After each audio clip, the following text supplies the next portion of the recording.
Hey, welcome or welcome back. If you're new here, I'm Jamie, and this will be a reading for Aquarius, Sun, Moon, Rising, and Venus. If you're new to tarot, just know that not every reading is going to resonate, so if you feel like I'm wrong or this just isn't your reading, please just disregard it, never make it fit. I'm going to pull cards like King, Queen, Emperor, and Empress. Those cards describe a really specific personality but have nothing to do with the sex or gender of the person being described. If you want to catch more readings, feel free to subscribe. I do also offer a membership. If you want to check that out, you can just click join and it'll show you everything we do over there.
So we have self-celebration.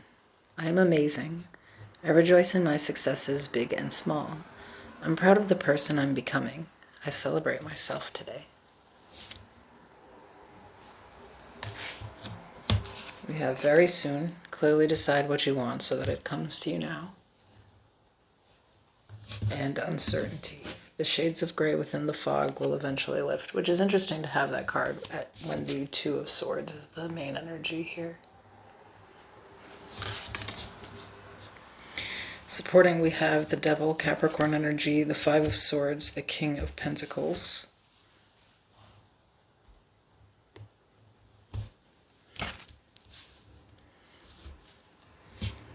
The Moon, Pisces energy, the King of Swords, the Nine of Wands.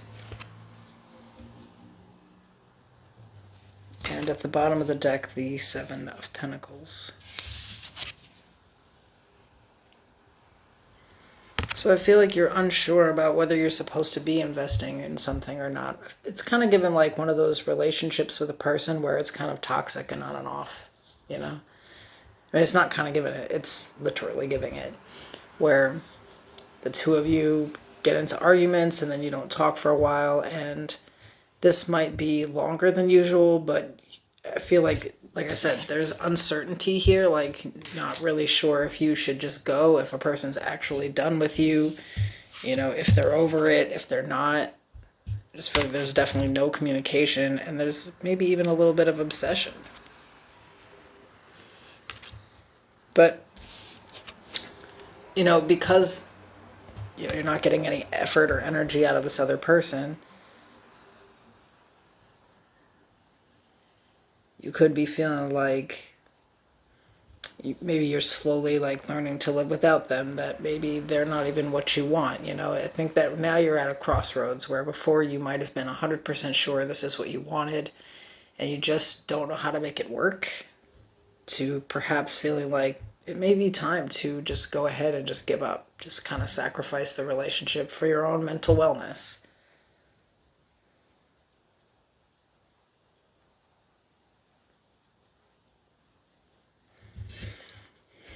But still, nonetheless, things are unclear when it comes to this other person, because I think, like I said, I think that this is kind of a cycle, that sometimes things go bad and things end, but they generally come back together. And so it's just really confusing all the time to figure out what's happening.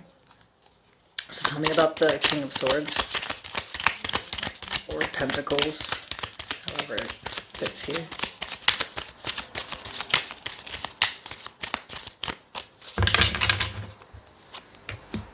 The Wheel of Fortune, the Three of Pentacles, the Page of Pentacles.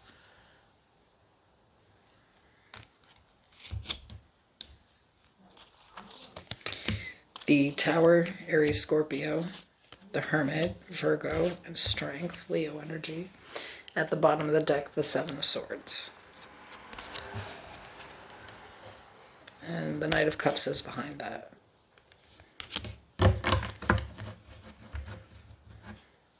This is clarifying the Pentacle energy here, so some of you definitely deal with an earth sign, most specifically like a Capricorn or a Virgo. I mean, you're not crazy. This person definitely will reach out, like always, as expected. I feel like you can literally expect this person to come back around. You know, it's just, do you want it? You know, I think that sometimes these things start to get really old, and you start to almost become happy with yourself for being able to just be without a person for a certain period of time. And I think that unfortunately this person's been gone long enough for you to maybe start appreciating the peace without them there.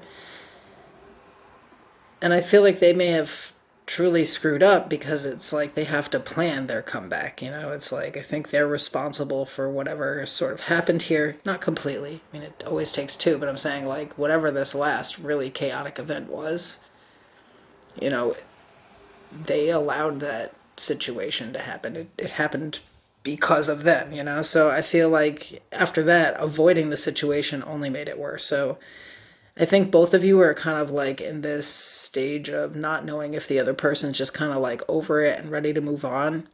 And while this person's not really making any effort, they have intentions to do so.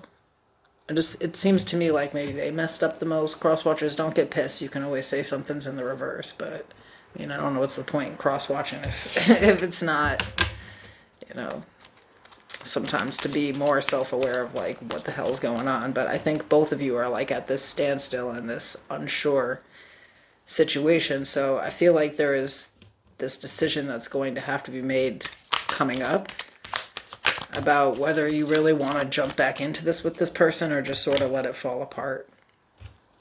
I have the Knight of Wands, the Ten of Wands, the Magician, and the Nine of Swords at the bottom. So some more Virgo, some Gemini energy.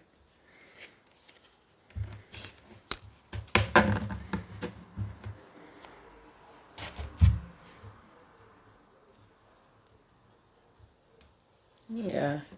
It's definitely given like that stuck place where it's like things are really hard without this person. Even though things are starting to get easier, it's like you want them to come back and correct things. And there's like a lot of, I feel like, rough nights without them. Like, I think that you're very used to being in this person's company. So there's a part of you that's ready to just drop this and just like go out there and do something new just to like get past this hump. And there's another part of you that's really hoping that they just do come back around and kind of like take the pain away. And I understand that, but let's see what the advice is.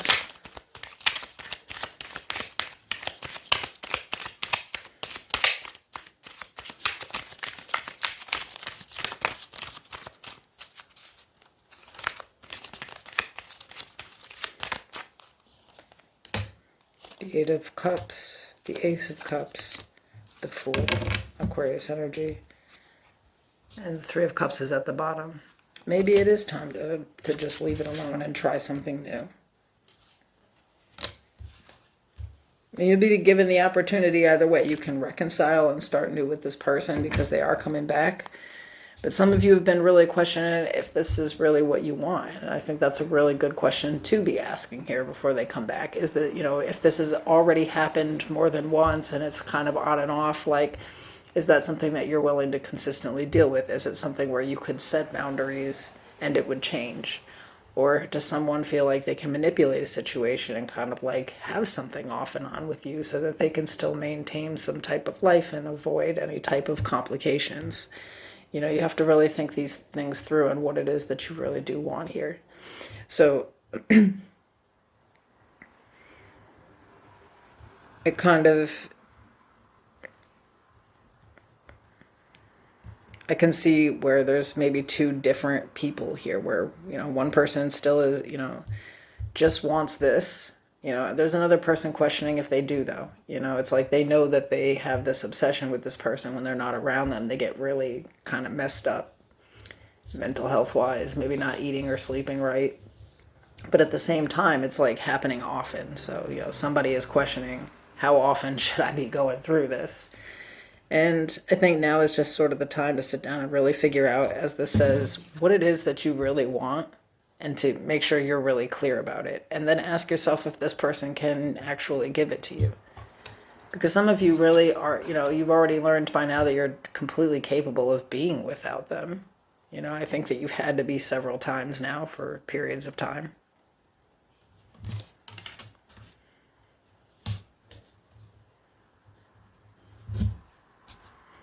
It's kind of given the old school case of what we allow will continue, you know? All right. I will see you guys next week.